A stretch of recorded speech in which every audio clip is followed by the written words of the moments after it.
2. Exporting revolution to Africa and Latin America.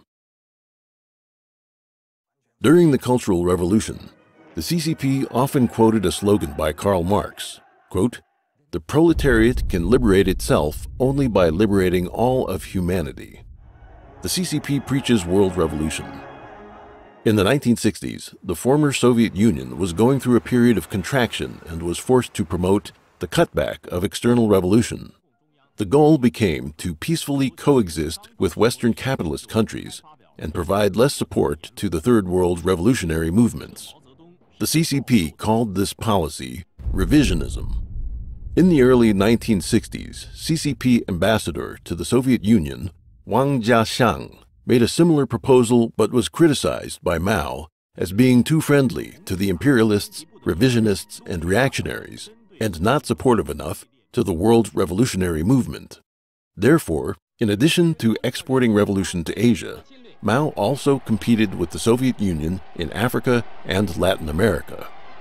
In August 1965, CCP Minister of National Defense Lin Biao claimed in his article, quote, "Long live the victory of the People's War," that a high tide in world revolution was imminent. According to Mao's theory of encircling the cities from rural areas, which is how the CCP seized power in China, the article compares North America and Western Europe to cities, and thinks of Asia, Africa, and Latin America as rural areas. Therefore, exporting revolution to Asia, Africa, and Latin America became an important political and ideological task for the CCP. A. Latin America. Professor Chung Ying Hong of the University of Delaware wrote the following in his article, quote, "Exporting Revolution to the World, an exploratory analysis of the influence of the Cultural Revolution in Asia, Africa, and Latin America." In Latin America, Maoist communists in the mid-1960s established organizations in Brazil, Peru, Bolivia, Colombia, Chile, Venezuela, and Ecuador. The main members were young people and students. With the support of China, in 1967, Maoists in Latin America established two guerrilla groups: the Popular Liberation Army of Colombia, which included a female company that mimicked the Red Detachment of Women and was called the Maria Cano Unit, and Bolivia's Nyancahuazu Guerrilla, or National Liberation Army of Bolivia. Some communists in Venezuela also launched armed violence actions in the same period. In addition, the left leader of the Peruvian Communist Party, Abimael Guzman, was trained in Beijing in the late 1960s. Apart from studying explosives and firearms, more importantly was his grasping of Mao Zedong thought, particularly ideas of, quote, "the spirit of transforming to matter," and that with the correct route, one can go from, quote, "not having personnel to having personnel, not having guns to having guns," and other mantras of the Cultural Revolution. Guzman was the leader of the Peruvian Communist Party, also known as the Shining Path, which was identified by the US, Canadian, EU, and Peruvian governments as a terrorist organization. In 1972, when Mexico and the CCP established diplomatic relations, the first Chinese ambassador to Mexico was Xiong Shenghui. Xiong was a CCP intelligence agent sent to monitor Hu Zongnan, a general in the Republic of China Army, during the Chinese Civil War. The intent behind making him the ambassador was to collect intelligence, including about the United States, and interfere with the Mexican government. Just 1 week before Xiong Shenghui took office, Mexico announced the arrest of a group of guerrillas trained in China. This is further evidence of the CCP's attempts at exporting revolution. Cuba was the first country in Latin America to establish diplomatic ties with the CCP. In order to win over Cuba and at the same time compete with the Soviet Union for the leadership of the international communist movement, the CCP extended to Che Guevara a $60 million loan in November 1960 when he visited China. This was at a time when the Chinese people were dying of starvation from the Great Leap Forward campaign. Zhou Enlai also told Guevara that the loan could be waived through negotiations.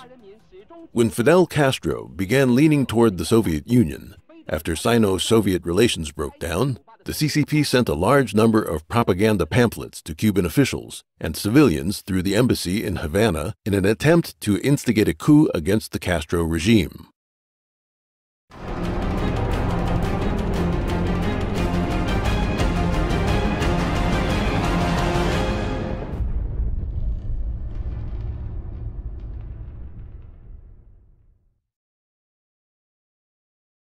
B. Africa. Chung also described, in the article Exporting Revolution to the World, how the CCP influences the independence of African countries and what kind of path they take after independence. According to Western media reports, before the mid-1960s, some African revolutionary youth from Algeria, Angola, Mozambique, Guinea, Cameroon, and Congo received training in Harbin, Nanjing, and other Chinese cities. A member of the Zimbabwe African National Union, ZANU, described his one-year training in Shanghai.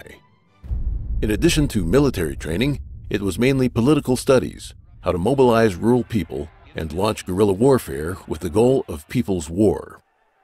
An Oman guerrilla described his training received in China in 1968. He was sent by the organization first to Pakistan, then took a Pakistan airline plane to Shanghai, then to Beijing. After visiting model schools and communes in China, he was sent to a training camp for military training and ideological education.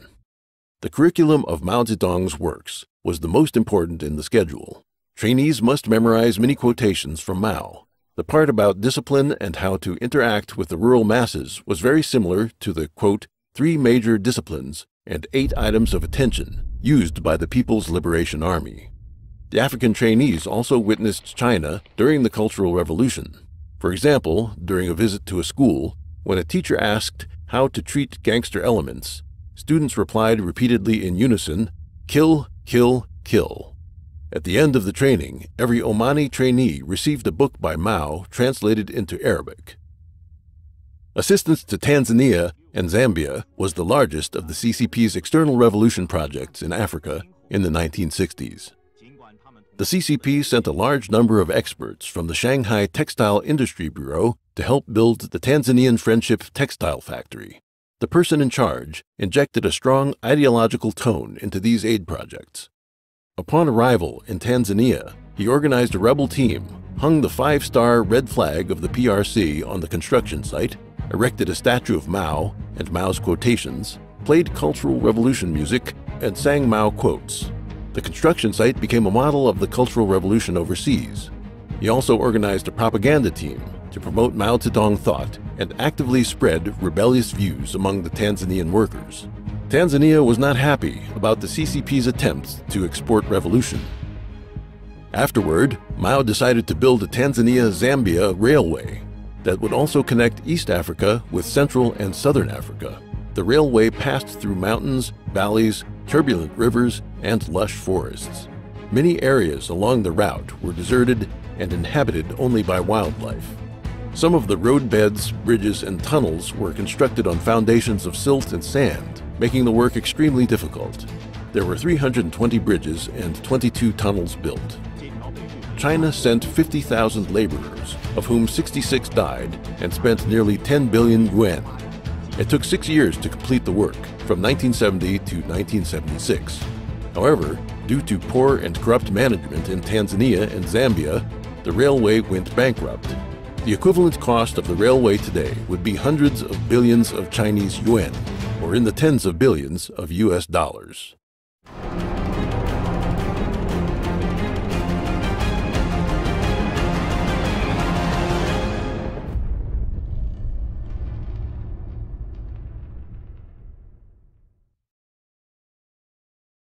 Three, exporting revolution to Eastern Europe. A. Albania.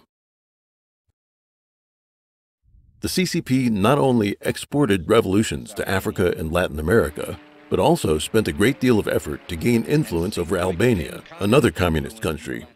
As early as when Nikita Khrushchev gave his secret speech marking the era of de-Stalinization, Albania was ideologically aligned with the CCP.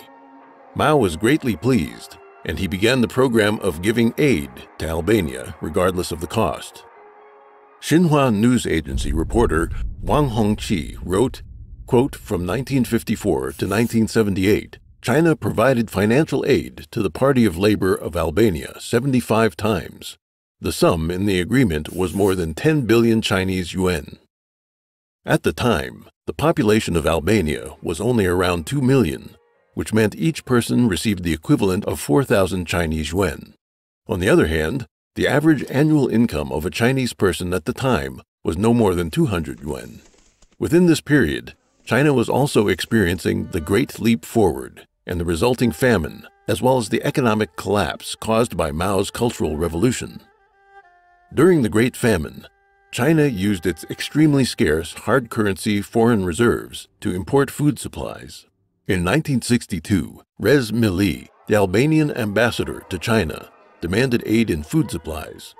Under the command of Party Vice Chairman Liu, the Chinese ship carrying wheat purchased from Canada and due for China changed course and unloaded the wheat at an Albanian port. Meanwhile, Albania took the CCP's aid for granted and wasted it. The enormous amount of steel, machine equipment, and precision instruments sent from China were left exposed to the elements. Albanian officials were dismissive. Quote, "It's of little importance. If it breaks or disappears, China will simply give us more." China helped Albania construct a textile factory, but Albania did not have cotton, so China had to use its foreign reserves to buy cotton for Albania. On one occasion, the vice president of Albania, Adil Karkani, asked Di Biao, the Chinese ambassador in Albania at the time, to replace major equipment at a fertilizer factory and demanded that the equipment be from Italy. China then bought machines from Italy and installed them for Albania. Such so-called aid only instills greed and laziness in the recipient. In October 1974, Albania demanded a loan of 5 billion yuan from China. At the time, it was late in the Cultural Revolution, and China's economy had collapsed almost completely. In the end, China still decided to lend 1 billion yuan. However, Albania was greatly unsatisfied and started an anti-Chinese movement in its country with slogans like, quote, "We shall never bow our heads in the face of economic pressure from a foreign country." It also declined to support China with petroleum and asphalt.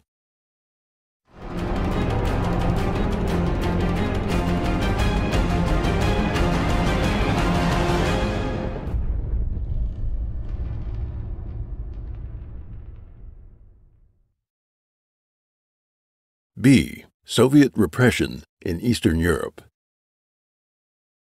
The socialist system in Eastern Europe was entirely a product of the Soviet Union. After World War II, according to the division of power laid down at the Yalta Conference, Eastern Europe was handed over to the Soviet Union. In 1956, after Khrushchev's secret speech, Poland was the first country where protests broke out. After protests by factory workers, a crackdown, and apologies from the government, Poland elected Władysław Gomulka, who was hawkish on the Soviet Union and willing to stand up to Khrushchev. An attempted revolution in Hungary then took place in October 1956. A group of students gathered and toppled the bronze statue of Stalin in Budapest. Soon after, many joined the protest and clashed with police. Police opened fire and at least 100 protesters were killed. The Soviet Union initially wished to cooperate with the newly established opposition party and named János Kádár as the first secretary of the Party Central Committee and Imre Nagy as the chairman of the Council of Ministers and Prime Minister. After Nagy came to power, he withdrew from the Warsaw Pact, a Soviet-led defense treaty, and further pushed for liberalization. The Soviet Union was unwilling to tolerate this, so they invaded, arrested Nagy, and executed him. The Hungarian incident was followed by Czechoslovakia's Prague Spring in 1968. After the secret report by Khrushchev, regulations in Czechoslovakia began to loosen up. For several subsequent years, a relatively independent civil society was being formed. One of the representative figures was Václav Havel, who later became the president of what became the Czech Republic in 1993. With this social backdrop, on January 5, 1968, the reformist Alexander Dubček took over as Prime Minister of the Communist Party of Czechoslovakia. He strengthened reforms and promoted the slogan of humane socialism. Soon afterward, Dubček began rehabilitating on a large scale individuals who had been wrongly persecuted during the Stalin period. Dissidents were released, control over the media was loosened, academic freedom was encouraged, citizens could travel abroad freely, surveillance over religions was reduced, limited intra-party democracy was allowed, and so on.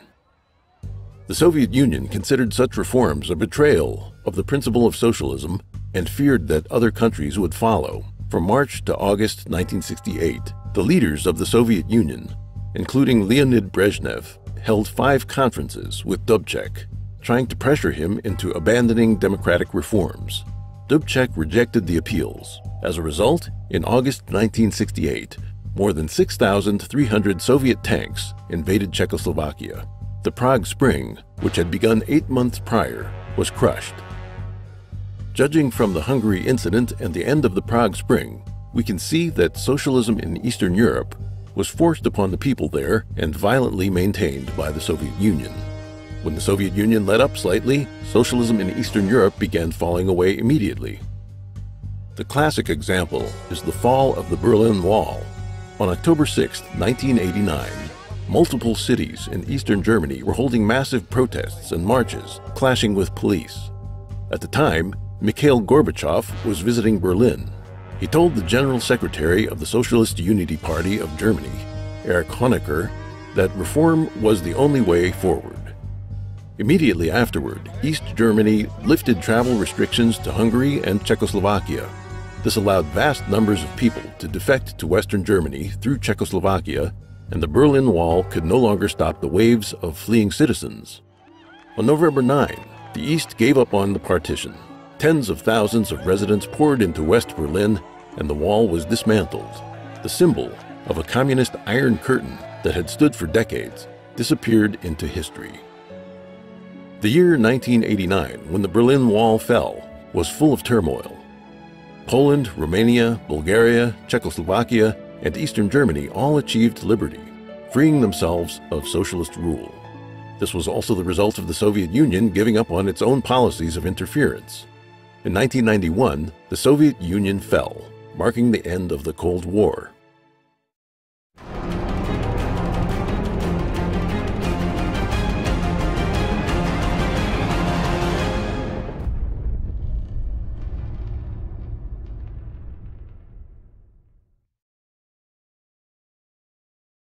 '4. The end of the Cold War. The end of the Cold War was a great relief for many. They thought that socialism, communism, and similar tyrannies had finally come to an end. But this was simply another way for communism to win. The standoff between the United States and the Soviet Union diverted people's attention away from the Chinese Communist Party and gave it time to carry out more malicious and sneaky schemes. The Tiananmen Massacre on June 4, 1989, marked the rise of party leader Jiang Zemin. Aided by the party's suppression and propaganda machine that had already matured, Jiang continued to systematically destroy traditional culture and manufacture party culture. By destroying morals, Jiang cultivated a society of wolf cubs, youth who were anti-tradition and anti-morality, which made way for the large-scale persecution of Falun Gong and eventually destruction of humankind. Although communists have fallen from power in the former communist countries, communism has never been tried for the crimes it committed on a global level. Russia, similarly, has never purged the Soviet influence or abolished the secret police apparatus. The former head of the KGB is now in charge of the country. Communist ideologies and their followers not only still exist, but are spreading their influence to the West and around the world. The anti-communist activists in the West, the older generations who have a deeper understanding of communism, are gradually dying out, while members of the newer generations lack a sufficient understanding of, and the will to understand, communism's evil, murderous, and deceptive nature. Consequently, communists have been able to continue their radical or progressive movements to destroy the existing ideologies and social structures and even seize power through violence. A. Red Square is still red. As other former communist countries called for independence in succession, people in the Soviet Union also yearned for change. Politics fell into chaos, the economy collapsed, and Russia was isolated in foreign affairs. Then Russian President Boris Yeltsin declared that the Soviet Communist Party was illegal and restricted its activities. People were energetic in expressing their long-held contempt for the party, and on December 26, 1991, the Supreme Soviet passed a law to dissolve the Soviet Union, marking the end of its 69-year rule. But how could deeply rooted communist ideologies yield so easily? Yeltsin set off a decommunization campaign upon establishing the Russian Federation. Statues of Lenin were pulled down, Soviet books were burned, former Soviet government employees were laid off, and many Soviet-related objects were smashed or burned. But all this still didn't get to the essence of communism. The denazification movement after World War II was much more thorough, from the public trials of Nazi war criminals to the cleansing of fascist ideology. The very word Nazi is now tied to a sense of shame. Even today, the hunt for former Nazis continues in order to bring them to justice. Unfortunately for Russia, where communist forces were still strong, the absence of a thorough purge of communism left room for them to make a comeback. In October 1993, only 2 years after the citizens of Moscow had taken to the streets to demand their independence and democracy, tens of thousands of Moscow citizens marched on the city square shouting the names of Lenin and Stalin and waving the former Soviet flags. The rally in 1993 was of communists asking for the reinstatement of the Soviet system. The presence of troops and police only intensified the confrontation.